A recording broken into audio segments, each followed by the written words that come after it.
Nós estamos estudando o livro de Efésios e nós chegamos ao capítulo 4. Domingo nós falamos um pouquinho sobre viver o nosso propósito. Paulo ele vai declarar que nós fomos chamados e salvos para um propósito. Efésios 1:8 vai dizer que Deus nos escolheu nele e nos predestinou para vivermos boas obras. Diga comigo, eu fui salvo para um propósito. E Paulo então vai descrever que todos nós temos um propósito. Nós somos um corpo, amém? Mas nessa unidade do corpo existe a diversidade. O que isso significa? Nós todos somos salvos por uma única coisa, que é Cristo Jesus na cruz por nós. Mas cada um de nós tem um propósito nessa terra. E o que é esse propósito? Esse propósito é a forma ou a ferramenta que Deus te deu para você compartilhar do que você recebeu. Vira para alguém que está perto de você, grita para ele e fala assim: irmão, Deus tem um propósito para você. Aí Paulo vai dizer que cada um de nós tendo um propósito, cada um de nós tendo uma missão nessa terra, nós somos encaixados naquilo que Paulo vai citar como 5 ministérios. O que são os 5 ministérios? Preste atenção. Os 5 ministérios são a ferramenta espiritual de Deus para o corpo. Lembra que eu disse para você que existe cargo e encargo? O que é cargo? Cargo são títulos, são atividades institucionais. Então, por exemplo, um músico, ele é músico por cargo, ou seja, nós os levantamos como músico por causa do que eles fazem. Amém? Amém? O diácono que serve é o cargo dele servir dentro da instituição chamada igreja. Mas Deus tem um encargo para nós, algo que vai além dessa instituição, algo que vai além de um culto, algo que vai além de um título, tem a ver com uma vida que nós vamos viver. Amém? Não confunda cargo com ministério. Um exemplo que eu dei aqui para os meninos que fizeram o curso do propósito. Um gerente, ele é gerente de alguma coisa, certo? Mas ele é gerente em todo lugar? Não, porque ele é gerente dentro de uma instituição. Ou seja, o cargo dele é institucional. Mas o curso que ele fez, profissionalizante, ou a faculdade que ele fez, não é institucional, é em qualquer lugar. Um administrador, ele é administrador na empresa que ele estiver, não importa o cargo que derem para ele. Consegue entender a diferença? Cargo tem a ver com uma instituição, um lugar físico, mas encargo tem a ver com uma vida. Amém? E Deus não te chamou para ser refém de 4 paredes. Deus não te chamou para ser refém de um microfone. Tem gente que só consegue cumprir o propósito dele se tiver com o microfone na mão, se tiver em cima de um palco, se tiver com uma câmera filmando. Isso é cargo, isso não é ministério. Porque ministério é encargo e você faz em qualquer lugar. Se tiver gente te aplaudindo, se tiver gente te apedrejando, se tiver gente te xingando, você faz, porque é algo que grita forte dentro de você. Amém? Consegue entender a diferença? Aí no versículo 16 de Efésios 4, que foi onde nós paramos, Paulo diz assim: Ele, Deus, faz que todo o corpo se encaixe perfeitamente, e cada parte, ao cumprir sua função específica, ajuda os demais a crescer, para que todo o corpo se desenvolva e cresça saudável em amor. Eu vou repetir. E Ele, Deus, faz que todo o corpo se encaixe perfeitamente, e cada parte, ao cumprir sua função específica, ajuda os demais a crescer, para que todo o corpo se desenvolva e cresça saudável em amor. Olha o que Paulo está dizendo. Deus faz com que todos se encaixem. Diga comigo, encaixe. Quem já brincou de quebra-cabeça? E aí dava uma hora que o trem não encaixava. O que você fazia? Rasgava a pecinha para caber, punha fogo e ia embora. Porque o trem, quando não encaixa, estressa. Quem já tentou colocar uma linha numa agulha e estressou com ela? Porque foi feito para encaixar. E se não encaixa, estressa. O que Paulo está dizendo? Existe um lugar específico para você dentro do corpo. E se você não fizer, você está trazendo estresse para o corpo. Se você não viver o que Deus te chamou para fazer, você está fazendo mal ao corpo, não a você, porque nós somos um em Cristo. Então, se você faz o errado, afeta todo o corpo. Consegue entender? É por isso que Paulo está dizendo, entenda a sua identidade. Por quê? Porque se você não entender a sua identidade, você não entende seu propósito. E se você não entender seu propósito, você vai atrapalhar o processo. Aí ele diz assim, ó: Deus faz com que todo o corpo se encaixe perfeitamente. E cada parte, ao cumprir a sua função, ajuda os demais a crescer. Olha que coisa, se você não fizer a sua parte, você danifica o corpo. Mas se você fizer a sua parte, por menor que seja, todo o corpo é beneficiado. Pastor, o que isso significa? Diga comigo: o meu propósito proporciona crescimento e maturidade para o corpo. Quer ver como isso é simples? O teclado, você está ouvindo ele aí? Não parece nada, mas toda vez que esse trem não está aqui, eu fico brabo. Porque eu só consigo pregar com esse negócio aqui no meu ouvido. Costumei. Aí, ó, tá vendo? Aí tem duas caixas que tá no barulho do meu ouvido para me escutar. Aí ele fazendo para mim, eu prego melhor para você e eu abençoo você. Ou seja, é um trem que você não dá nada, mas é o que está me ajudando a abençoar você. Quer ver outra coisa? Essa igreja está limpa. Você sabe quem limpou? Você não sabe. Mas alguém limpou para ajudar você a ouvir a palavra. Então ela está fazendo a parte do corpo dela. Pastor, o que eu faço é insignificante. É insignificante quando você não entende o corpo. Porque quando você entende o que é corpo, tudo faz sentido. Ó, nós temos um celular aqui. Esse celular não é meu, é de alguém. E é o celular de alguém emprestado que está ajudando a live que você assiste lá na sua casa. Parece que é só um celular que a gente fica 24 horas nele, mas está ajudando no corpo. Vira para alguém e fala: você está entendendo ou não, irmão? O problema é que a gente quer microfone, a gente quer título, a gente quer cargo, a gente quer ser visto. Deixa eu te falar uma coisa: os maiores cooperadores de Deus nunca foram vistos. Já ouviu falar de Billy Graham? Maior evangelista da história. Você sabia que enquanto Billy Graham pregava, tinha um cara que ficava orando por ele sem parar? E Billy Graham não subia para pregar se o cara não dobrasse o joelho. Todo mundo via Billy Graham, mas ninguém via o intercessor dele. Billy Graham só fluía porque tinha alguém intercedendo por ele. Ninguém o viu, eu nem lembro o nome do bicho. Mas se não fosse por ele, Billy Graham não seria quem ele foi. Eu não sei o que você faz, eu não sei o que Deus te chamou para fazer, mas nós precisamos que você faça. Porque não tem a ver com você, tem a ver com o corpo. Amém? Pastor, não é nada para você. Mas quando você chegar lá no céu, Deus vai falar assim: vem aqui, ó o fruto de tudo que você fez, ó. Você recebe ou não?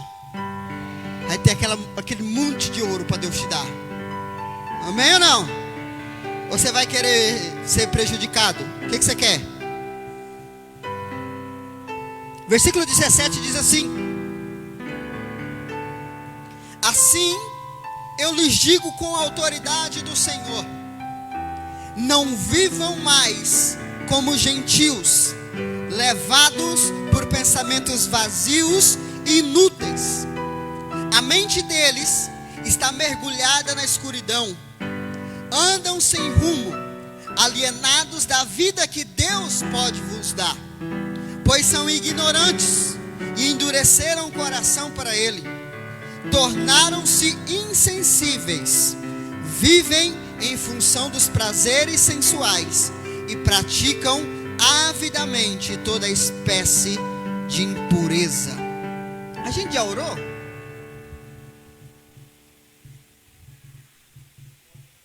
Fecha o olho, Senhor, perdão pelos pecadores aqui, ó. Pregando aqui, ninguém orou, Jesus, olha. Sangue, Pai nosso que estais nos céus, rogai por nós, pecadores. Fecha esse olho aí, irmão. Pai, que o Senhor fale conosco essa noite por meio da Tua palavra, Senhor. Que sejamos sacudidos e ativados essa noite.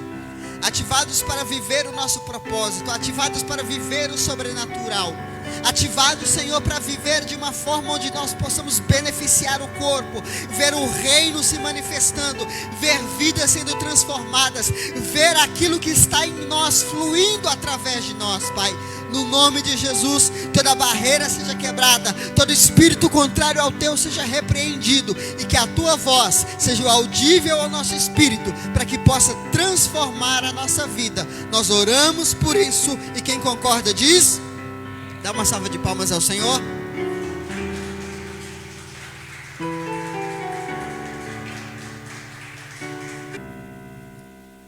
Olha o texto que nós lemos, versículo 17. Paulo diz assim: assim eu lhes digo com a autoridade do Senhor, não vivam mais como os gentios. Preste atenção nisso aqui. Paulo está escrevendo aos Efésios. Aqueles que vivem em Éfeso, eles não são judeus. Se eles não são judeus, são o quê? Só que Paulo escreve para os gentios: não vivam como gentios.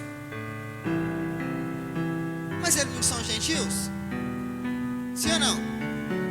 Só que olha só, no capítulo 2, no versículo 13, Paulo diz assim, nos ensinou o seguinte: agora porém, estamos em Cristo.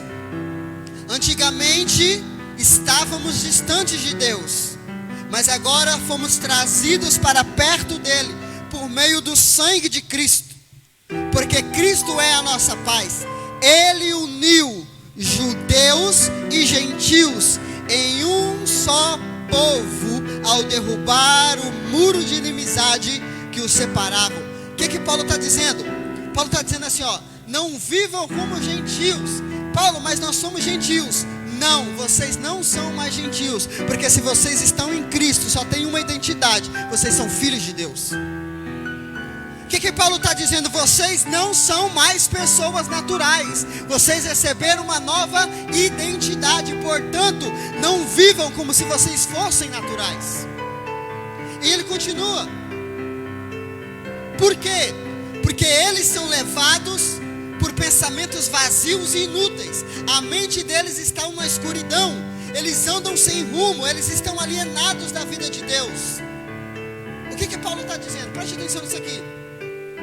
É muito fácil a gente pegar esse texto e dizer que Paulo está batendo na igreja, que Paulo está condenando o pecado da igreja. Só que o Paulo está fazendo o inverso. O Paulo está dizendo assim, ó: vocês não são mais como eles, vocês não precisam viver essa vida. O que Paulo está dizendo? Vocês têm uma nova identidade, mas vocês não entenderam ainda.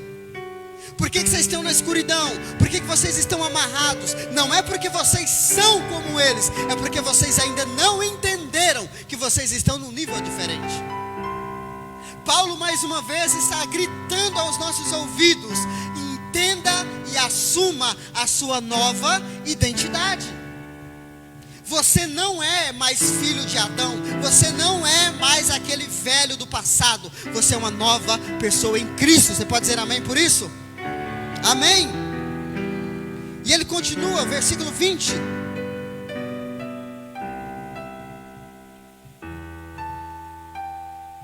Versículo 20 ele diz: mas Mas não foi isso, ou seja, esse modo esquisito de viver que vocês receberam de Cristo. Uma vez que ouviram falar de Jesus e foram ensinados sobre a verdade que vem dele, livrem-se da antiga natureza e do velho modo de viver, corrompido pelos desejos impuros e pelo engano.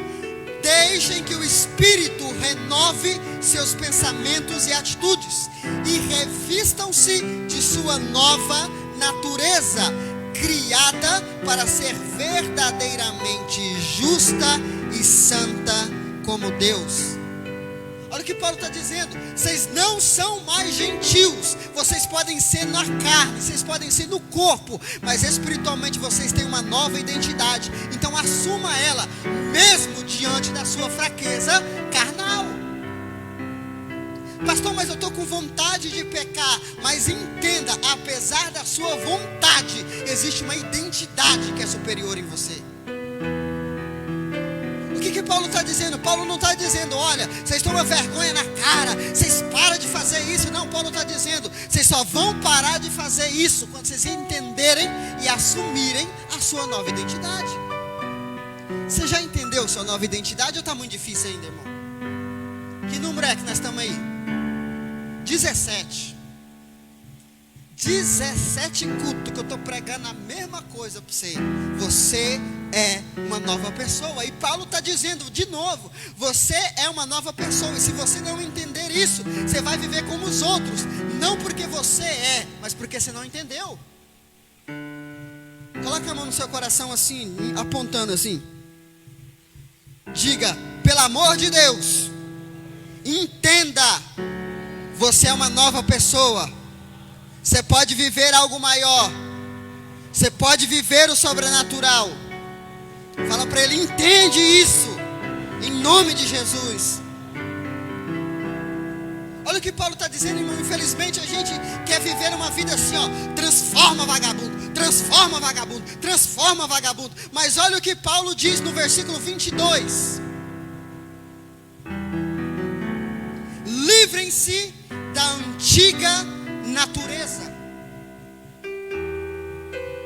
O Paulo está dizendo, o problema não é o que você está fazendo, o problema é quem você é lá dentro. Se a sua natureza velha não sair, nada vai mudar. Aí ele continua, deixem que o Espírito, deixe que quem? Está tudo em casa de novo, ó. Deixe que quem? Quem? Faça o quê? Vamos ver se tem alguém acompanhando comigo. O quê? Deixe que o Espírito faça o quê? Não sei, fala aí que eu vou beber água. Deixe que o Espírito faça o quê? Diga comigo, renove a mente. Preste atenção nisso aqui. Pastor, me dá um segredo aí para eu mudar de vida amanhã. Quer um segredo para você? Mude sua mente. Olha o que Paulo está dizendo. Você está vivendo uma vida amarrada.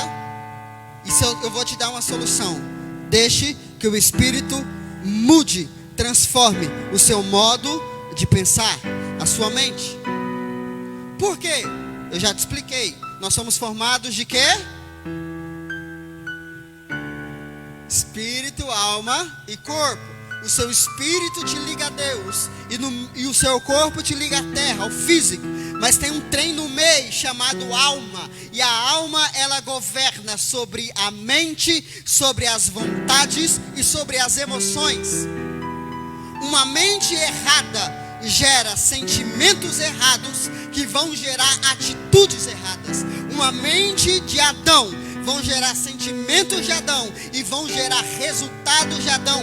Uma mente de alguém que não entendeu que é salvo vai viver práticas vai ter um sentimento de perdido e vai viver como perdido. Alguém que entende que é pecador vai ter sentimento de pecador e vai viver no pecado. Alguém que entende que é escravo do diabo vai ter medo do diabo e vai ser dominado pelo diabo. Mas alguém que entende que é uma nova identidade em Cristo, ele tem esse entendimento. entendimento e ele vive essa nova vida. Esse é o processo. Eu nasci de novo, eu recebi uma nova identidade. Agora eu entendo com a minha mente, eu analiso nas minhas emoções e eu vivo na minha vida. Só que a gente quer pular o processo. Aqui, ó, tá escrito: para de pecar, desgraçado, para de pecar. Aí ele lê, ele não sabe que ele pode, ele quer tentar. Quem tenta não consegue, irmão. Você só vai conseguir o dia que tentei, que você já é. Ai, não. Pastor, estou tentando parar de pecar. Quem tenta não consegue. Você não vai conseguir parar. Você só vai entender, você só vai parar de pecar quando você entender que você já parou de pecar. Aí o diabo não tem mais poder. Será que você pode dizer isso? Diga: eu já parei de pecar. Não, irmão, vai. Tem pecado aí dentro, vai pra fora. Diga: eu já parei de pecar. Pensa naquele pecadinho de estimação seu. Não precisa falar ele não, que você vai escandalizar os irmãos, porque os irmãos acham que você é crente. Então não fala não. Só pensa nele aí e fala: eu vou parar de pecar. Tá vendo que você é sem vergonha e você não tem coragem de falar? Aí depois você quer chorar. Crie por isso. Se você não dá conta de confessar seu pecado, quando que você vai declarar a santidade de Deus na sua vida? Pega de graça para você aí, depois você me manda oferta. Não existe transformação sem o entendimento de uma nova natureza. Versículo 24, Paulo diz: deixem que o Espírito renove, transforme, mude seus pensamentos e atitudes, e revistam-se de sua nova natureza. Olha o que Paulo está dizendo: revista. O que é revestir? Vestir de novo. O que é revestir? Deixa eu ver aqui. Você, quando você usa calça, você está vestido ou revestido? Depende. Porque tem gente que usa calça, mas ela está vestido. Pastor, qual é a diferença? A diferença é se tem cueca ou não tem. Por quê? Porque a sua roupa íntima você veste. E o que vem por cima é revestimento. Você fica com a mesma roupa pro resto da sua vida. Você sempre vai precisar se revestir. O que Paulo está dizendo? Revista da sua nova identidade. Vai para cima. Vai enfrentar uma outra coisa? Revista a sua nova identidade. Vai enfrentar um pecado? Revista sobre a sua identidade. Vai enfrentar o diabo? Revista algo sobre o diabo. Vai enfrentar porta fechada? Revista que você é abençoado. Vai enfrentar uma acusação? Revista que você é perdoado. Porque para cada atitude que o diabo tem contra você, Deus tem um revestimento para você. Amém? Só que a gente usa uma cueca uma vez que nasceu de novo e quer viver por ela pro resto da vida. Pensa nos crentes cheios de fungo que tem por aí. Só bicheira. Por quê? Porque Deus não quer. Não, é porque se você não parar para revestir, não tem como Deus limpar você. Amém?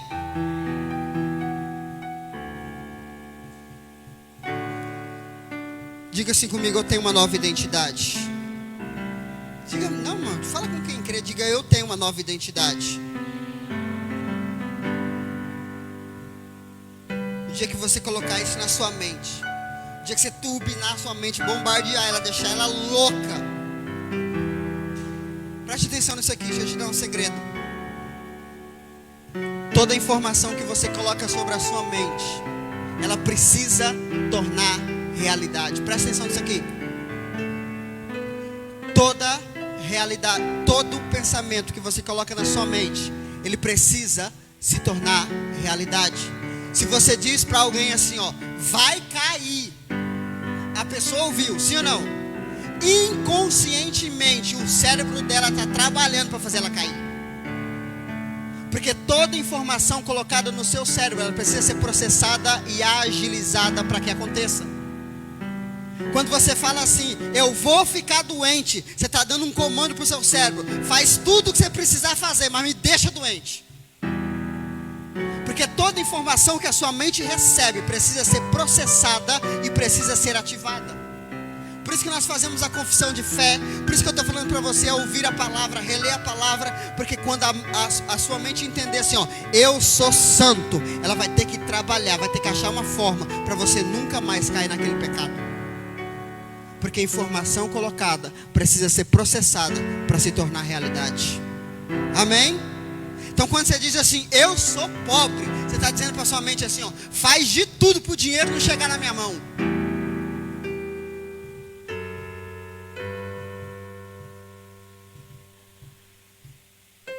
A minha vida não presta. Porque você está dizendo, cérebro, tá bom demais, regaça a minha vida. Aí você já viu que você faz uns treinos sem saber e você regaça com tudo? Seu cérebro, ai, gostou? Ai, meu Deus. Diga comigo, a raiz define o fruto. Se eu tenho a raiz de Adão, não interessa o que eu vou fazer, o fruto vai ser de Adão. Mas se eu tenho a raiz de Cristo, não importa o que eu faça, o fruto vai ser de Cristo. Só o tempo que lhe é necessário. Se você tem uma nova identidade em Cristo, se você entendeu isso, continua firme na sua confissão de fé. E no tempo certo, Deus vai manifestar isso na sua vida. Crie, por isso. Crie, por isso. Versículo 25, para a gente terminar.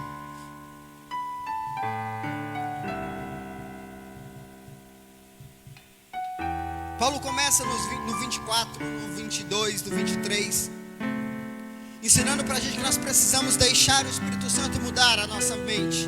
Nós precisamos assumir a nossa nova identidade. E agora ele vai dizer o resultado disso.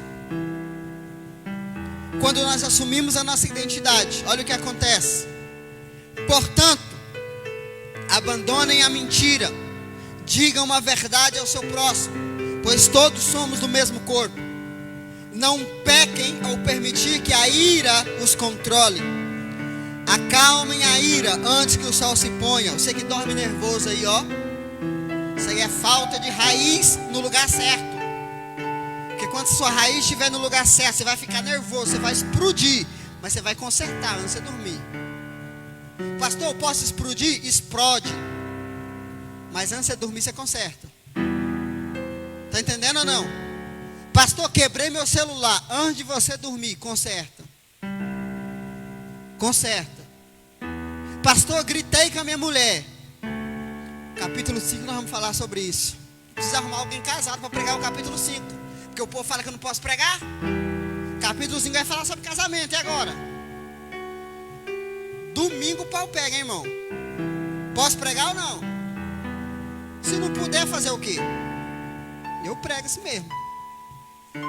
Aí ele continua. Acalmem a ira antes que o sol se ponha, pois ela cria oportunidades para o diabo. Diga comigo, a ira chama o diabo. O diabo não pode vir para aquilo que você é, mas se você não assumir isso, você dá espaço para ele. Se você não assumir que existe domínio próprio em você, você está dando lugar para o diabo. Então grita, mas daqui a pouco você vai, cala a boca, diabo. Eu te peço perdão em nome de Jesus. Amém? Você me perdoa? Está entendendo ou não? Não deixe que as suas atitudes roubem a sua identidade. Amém? Pastor, pequei, o que eu faço? Na hora que você terminar, fizer tudo bonitinho, joelhado, você fala, Senhor, olha aí a desgraceira que eu fiz, ó.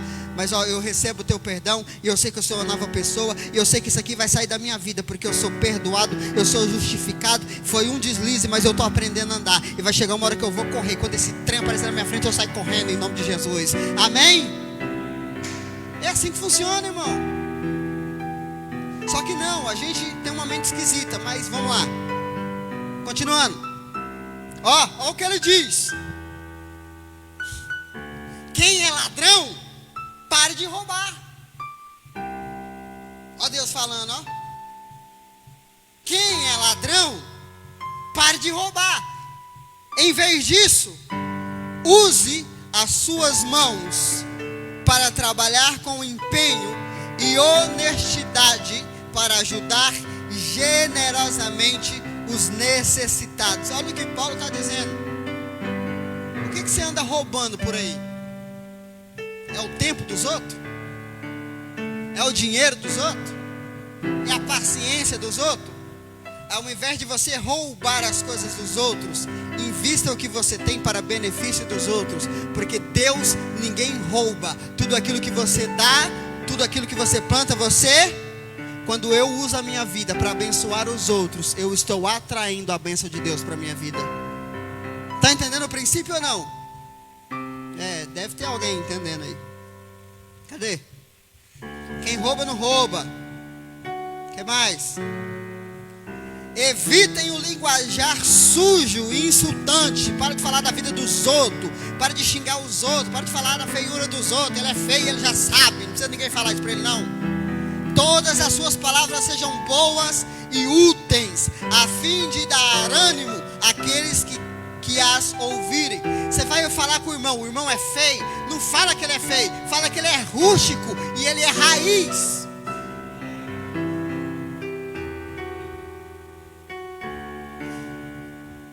Fala, irmão, você é uma raiz, você vai dar muito fruto, mas que os seus frutos sejam melhor que você. Anima, irmão. Você está vendo um cara caindo, seu pecador, e eu falei para você, não desvia da igreja. Olha aí o que aconteceu, plantou ruim, colheu ruim. Não faz isso, irmão. Joga palavras de ânimo, porque aquele que está caído, ele não precisa ser lembrado que ele caiu, ele precisa de ajuda para levantar. Amém? E quem faz isso? Quem tem a nova identidade em Cristo. Não entristeçam o Espírito Santo de Deus, o selo que Ele colocou sobre vocês para o dia em que Ele os resgatará como sua propriedade. Livrem-se da amargura, da raiva, da ira, das palavras ásperas e da calúnia e de todo tipo de maldade. Em vez disso, sejam bondosos e tenham compaixão uns com os outros, perdoando-se como Deus os perdoou em Cristo. Olha o que ele termina dizendo, ele vai dar o segredo. Faz tudo isso, porque foi isso que Cristo fez por você. Ele não está dizendo faz porque você tem que fazer. Entende que Deus fez por você, e isso vai fluir de você. Entende que você é perdoado e ninguém mais vai te machucar, porque você vai perdoar. Entende que você é amado e você não vai precisar se esforçar para amar ninguém. O amor vai fluir. Tudo aquilo que você recebe de Deus flui de você. Tudo que você se esforça para fazer para Deus é porque você não entendeu o que Ele já fez por você. E gente que morre do coração quando vai dizimar, trava, não passa nada, é porque ele não entendeu que ele é próspero. Está entendendo ou não? Eu só posso dar com liberalidade, e eu só posso fluir quando eu entendi que o rio já está dentro de mim. Amém? Amém? Faça isso, irmão. Entende sua identidade, porque não é sobre o que você faz, é sobre quem você é, sobre a sua nova identidade em Cristo. Fica de pé, vamos orar.